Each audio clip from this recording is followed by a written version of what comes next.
Welcome to another episode, everyone. Eazy-E and Snoop Doggy Dogg had a very serious beef, and it left the industry shook up. In fact, Eazy-E's last warning to Snoop Dogg will, in fact, leave you shook. Check this out. He was in NWA, and he was a producer. So Snoop Dogg was never with you? Nah, he was never with me.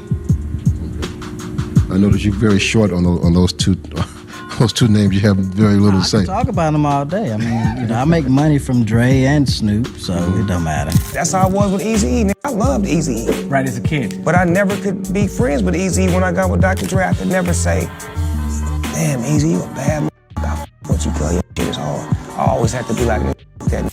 Where we from, Compton and Long Beach, they don't get along with each other. See, like people in Compton really don't, claim Dre as being from Compton, and they don't claim Snoop from being from Long Beach. If you're a real hip-hop head, then you know the tension between the late Eazy-E and Snoop Dogg ran deep. But did you know that Eazy allegedly warned other rappers about Snoop before he passed? Fast forward to now, and fans are saying Eazy was right all along. Snoop has been moving very shady over the years, from the East Coast-West Coast drama, his rumored jealousy of Tupac, his strange loyalty to Diddy, and then more recently performing for Trump after dissing him back in 2017, and also starring in that bizarre ad with Tom Brady. I mean, the hypocrisy is off the charts. Have you seen this new advert attempting to tackle anti-Semitism? I hate you because we're from different neighborhoods. I hate you because you look different. I hate you because I don't understand you. I hate you because people I know hate you. I hate you because I think you hate me. Because I need someone to blame. Because you talk different. Because you act different. Because you're just different. And then I hate that things are so bad that we have to do a commercial about it. Me too. The ad was funded by the Foundation to Combat Anti-Semitism, an organisation who claim their mission is to educate and empower people to stand up against Jewish hate and all hates. But critics have pointed out that the FCAS has a history of equating criticism of Israel and Zionism with anti-Semitism, and that this is yet another example of Israeli propaganda. But this isn't even scratching the surface of all the shady things Snoop has done for a check. So buckle up and let's break down Eazy-E's last warning about Snoop. Dre stays right around. The last warning, and Snoop Dogg, of course, has been under immense fire for being a liar. He's been exposed and for abandoning people, not being loyal, his own family, even his cousin, Dash Dillinger, when things get heated, and for trying to get individuals' catalogs and masters, accused of stealing Nate Dogg's masters, accused of being slapped by Suge Knight. This here is a YouTube channel, by the way, Culture Uncovered. Culture Uncovered. Shout out to them. Around the corner from me, but when he sees me, he ducks his head because he's scared to face me. Why?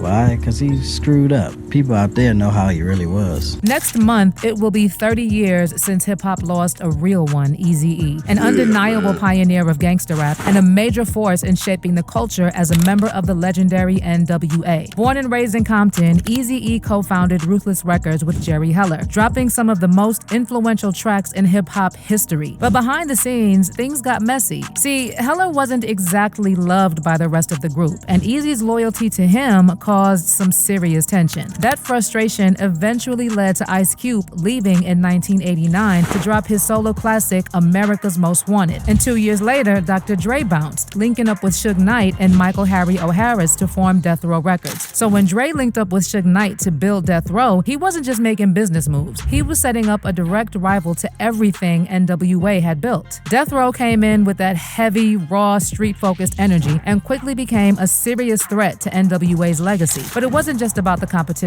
Dre and Suge flipped the whole West Coast scene on its head. They brought in Snoop Dogg, who became a superstar overnight, and later added Tupac to the roster, turning Death Row into a powerhouse that defined West Coast hip-hop in the 90s. Death Row Records released Dre's The Chronic in 1992, and the album single-handedly brought gangster rap to the pop charts for the first time. But The Chronic was also full of Eazy-E disses. Dre and Snoop went all in on Eazy, from savage skits to the infamous track F with Dre Day, and even some hidden tracks on the album. And obviously, Eazy wasn't gonna let this slide. So just months after The Chronic dropped, Eazy unleashed his brutal diss track, Real Muthaphuckkin G's. On the track, Eazy clowns Dre and Snoop as studio gangsters, basically calling them out for repping a street life they never really lived. Eazy specifically went at Dre, saying he wasn't really from Compton and wasn't worth a food stamp. He even brought up Dre's early days with the world-class Wrecking Crew, roasting him for the flashy outfits and makeup they rocked before NWA changed the game. And Eazy didn't spare Snoop either, taking a jab at his skinny frame, calling him an anorexic rapper, barely pushing 60 pounds, soaking wet in boots. But Eazy wasn't just throwing jokes. He got serious too and called out Dre's past, referencing Dre's brutal attack on TV host D. Barnes, and making it clear that putting hands on a woman doesn't make someone a man. Then Eazy hit Dre where it hurt, reminding everyone that Dre Day was really Eazy's payday, since Dre was still under contract with Ruthless, meaning Eazy was making money off his success at Death Row. See, Dre was still locked. That was absolutely a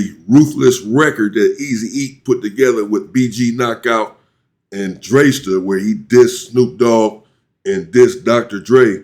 Those individuals were really never the same after that. Into an exclusive contract with Ruthless Records as both a producer and artist. So when Dre tried to switch things up and sign with Interscope, Eazy made sure his name stayed on that paperwork for the next 6 years. Long story short, every time Dre dropped a hit, Eazy got paid. That's why Eazy famously said Dre Day was only Eazy's payday. I had no idea that you make money off product from Dr. Dre and Snoop. Now, how did that work out? Basically, I had Dre signed as exclusive producer and exclusive artist. So when Dre tried to make his deal over at Interscope, I was included for the next 6 years. So you can say all you want to say. Basically, you could diss me all you want, but I'm gonna get paid. That's why I say Dre Day is only Eazy's payday, and that's real. To top it off, Eazy also took aim at Suge Knight on Real Muthaphuckkin G's, calling him Dre's sergeant and suggesting that— That must hurt. Yeah, you got a beef going with an individual. You're going back and forth with him on records, and the records that you are making are literally paying him. He's literally getting paid for you dissing him. You diss him and the record goes good, he gets money. Oh man, that's nasty work. Anyone who crossed Suge was basically playing with their life, and the message was clear. Eazy wasn't backing down. Meanwhile, Eazy also started calling out Dre and Snoop in interviews every chance he got. Basically, everybody is gonna be me, Ren, Ice Cube, and Yella, because we staying sucker free in '93, so we don't deal with Dre. Because you know where he came from, world-class Wrecking Crew, so it's like that now, We staying sucker free in '93. That's So you mean it's static with you and Dre? What? Dre ain't got no love. No love? No love. First of all, I want to start off with those studio gangsters out there. No, wait. What's a I just want to define it for Middle America, a studio gangster. It's somebody that's not real. They go in the studio and all of a sudden become hard when they used to do dance music. Out there know how he really was. He was a dancer. Now he trying to live a fantasy of stuff that he rap about. And I don't know, they think he's perpetrating, really, or trying to be hard, or trying to live up to everything that they're talking about. See, he didn't know nothing about doing street music until he hooked up with me anyway, He used to do all that techno stuff, the Fly, he's bionic, turn out the lights. Said there's a lot of things about fairy tale rappers. What's a fairy tale rapper? Dr. Dre. That's real.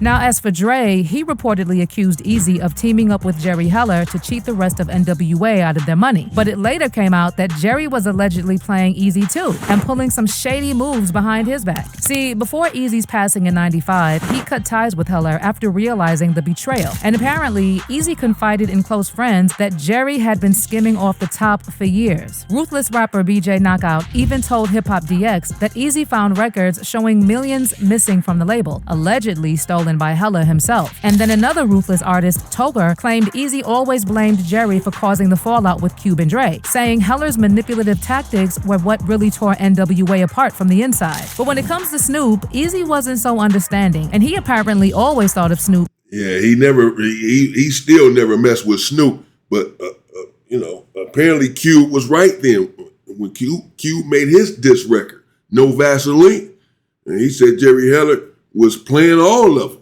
and messing over all of them. Eazy-E ended up coming to that same conclusion. So this individual and his thievery did indeed break up a strong crew, a pioneering crew in hip hop, NWA. Because Ice Cube was not going to stand there and let this individual just take his money. He recognized the thievery, and he said, "I'm out of here." And then Eazy-E essentially took Jerry Heller's side, and so their relationship was non-existent after that. And then Eazy-E come to realize, damn, Cube was right. This dude is stealing from us.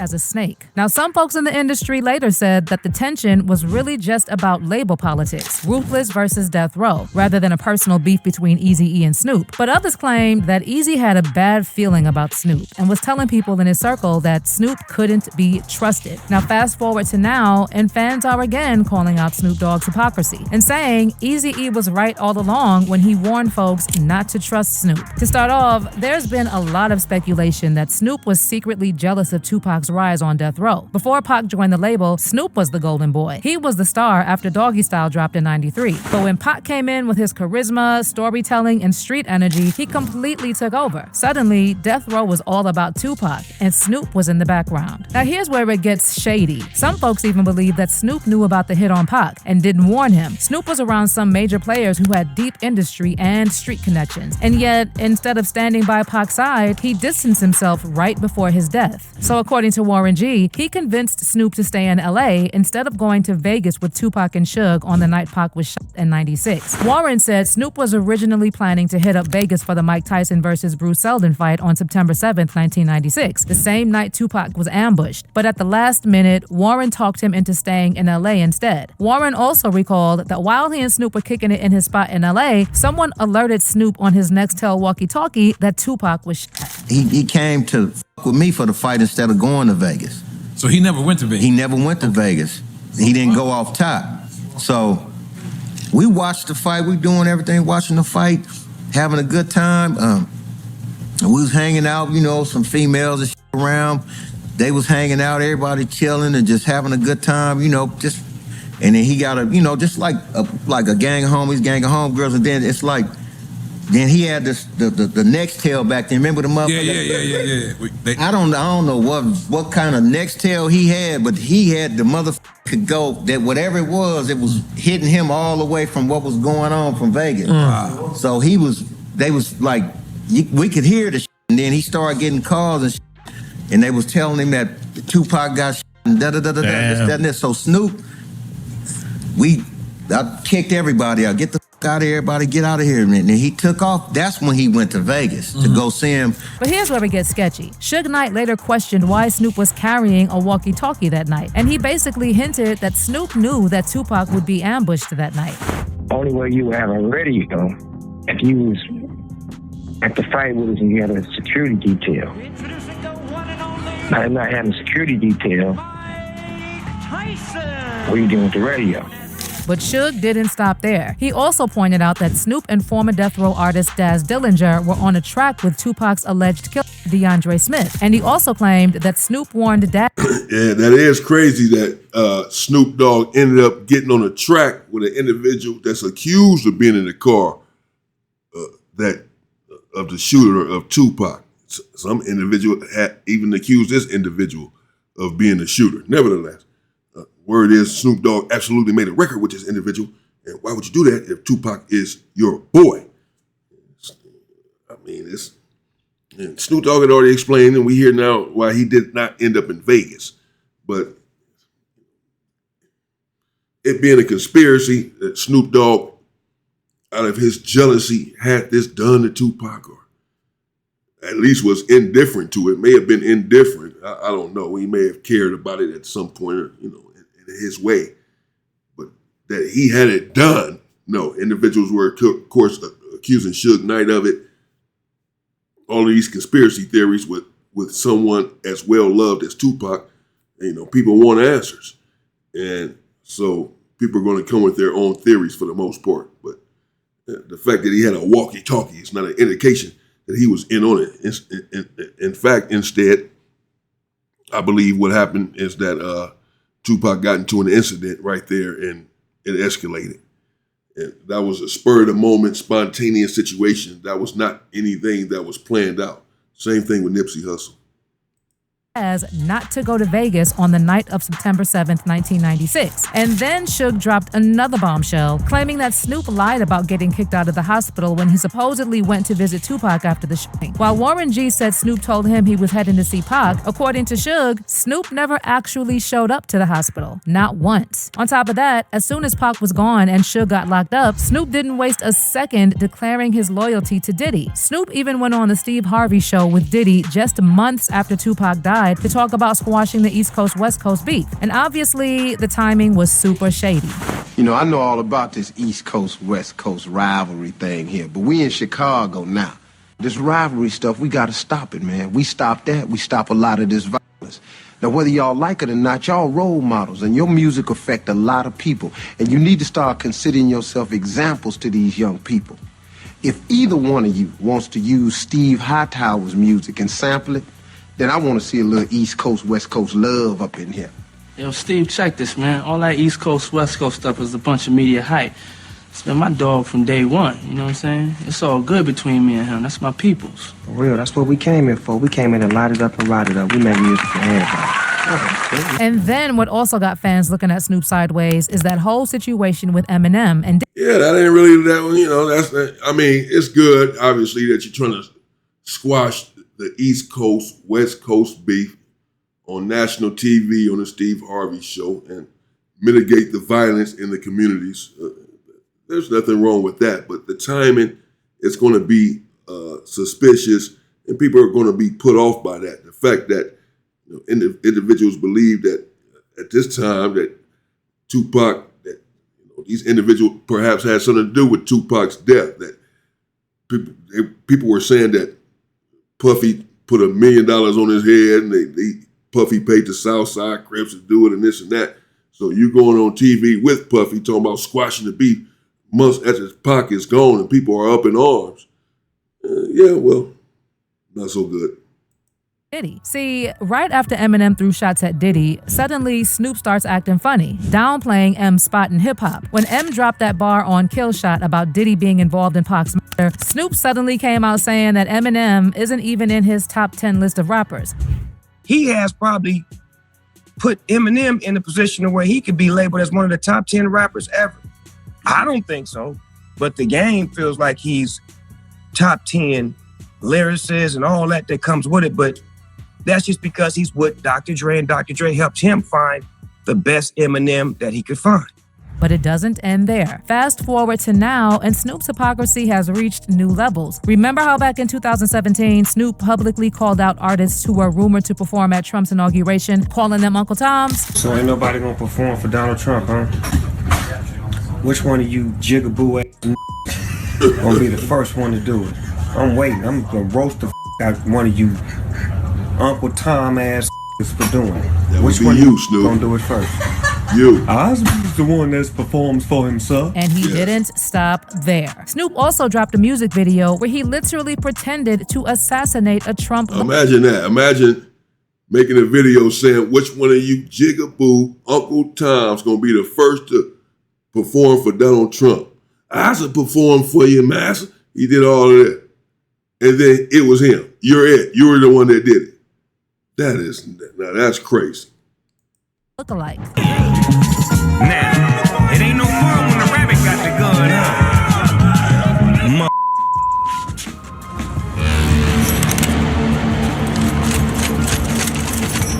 But guess what? As soon as the check cleared, all that anti-Trump talk disappeared. And that month, Snoop performed at the inaugural Crypto Ball, an event celebrating Trump's inauguration.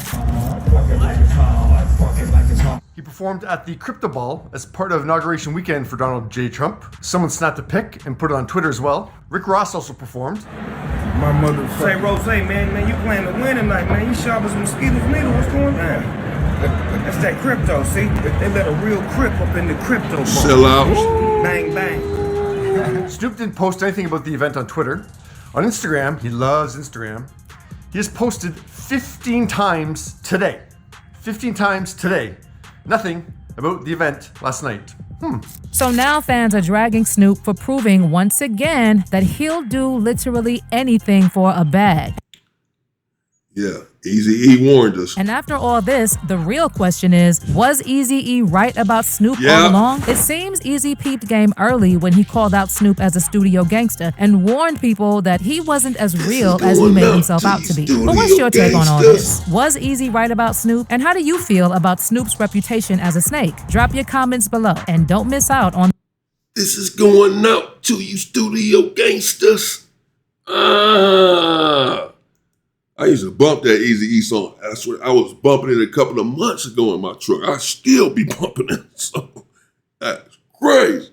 Dun, dun, dun, dun, dun, dun, dun, dun.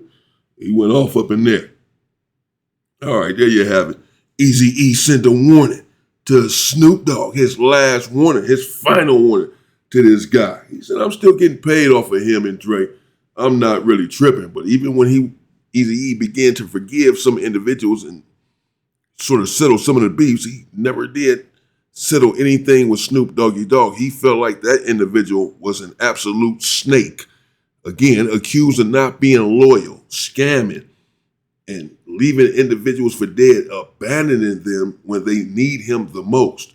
It's with Snoop Dogg, some of the things that he has been accused of. So Eazy-E, as we can see, did not like him. Eazy-E is indeed a real member from Compton.